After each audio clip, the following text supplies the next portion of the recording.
ये लोग बहुत ज्यादा ना चेप नहीं होते, बहुत ज्यादा दिखावटी प्रेम नहीं करेंगे, नॉर्मल रहेंगे, लेकिन आपके बुरे समय में एकदम से एक्टिव हो जाएंगे।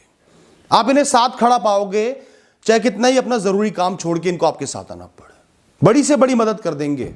और अगली खासियत यह है कि कभी भी अपनी मदद की आपको याद नहीं दिलाएंगे।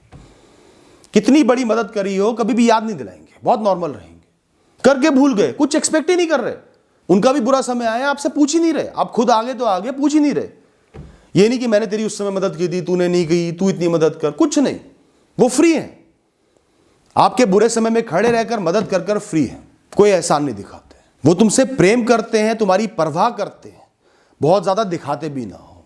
इसे ही सेल्फलेस लव कहते हैं, एक अच्छा इंसान कहते हैं। तो अगर कोई आपको मक्खन लगाने वाले 4 लोग आ जाए ना, तो उस वजह से ऐसे इंसान को मत छोड़ना। ध्यान से सुनना, कुछ लोग बहुत टोकते हैं आपको, बहुत बुरा लगता है, गलतियां पॉइंट आउट कर देते हैं, बड़े जेन्युइन रिव्यू देते हैं आपके बारे में, झूठी तारीफ कभी नहीं करेंगे, नुक्स निकालेंगे कि इसमें इंप्रूव कर, ये और करना है तेरे को बेहतर। और इनकी ज्यादातर बातें काम की होती हैं। ये नहीं कि बिना बात के टोक रहे हैं, इनकी टोक जो होती है, इनका जो क्रिटिसिज्म होता है, आपको एहसास होता है कि बात तो सही कह रहे हैं यार, इस चीज पर ध्यान ही नहीं किया था, ये गलती मैंने करी है।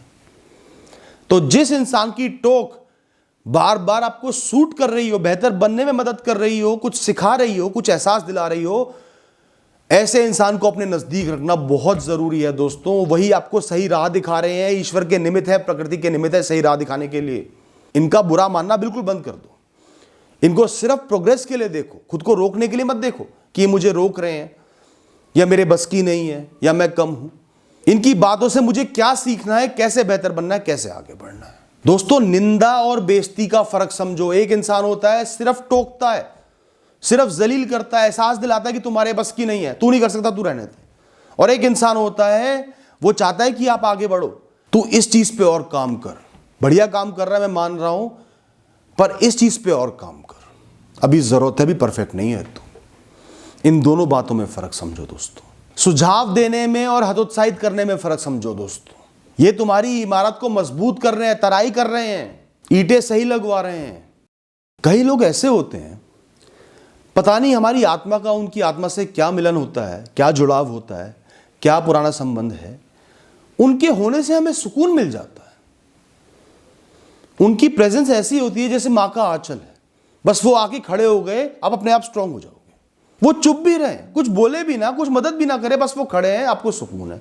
आप भीड़ में बैठे हो, वो आके बैठ गए, आपको सुकून हो गया, चेहरे पर अपने आप मुस्कुराहट आ गई। मैंने और ज्यादातर लोगों ने ये सुख अपनी मां में तो देखा ही है।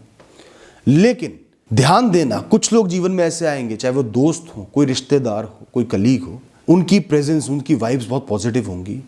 वो एक नेक इंसान है, नेक आत्मा है, और आपसे कहीं ना कहीं किसी तरीके से पिछले जन्मों से या कहीं से जुड़े हुए हैं।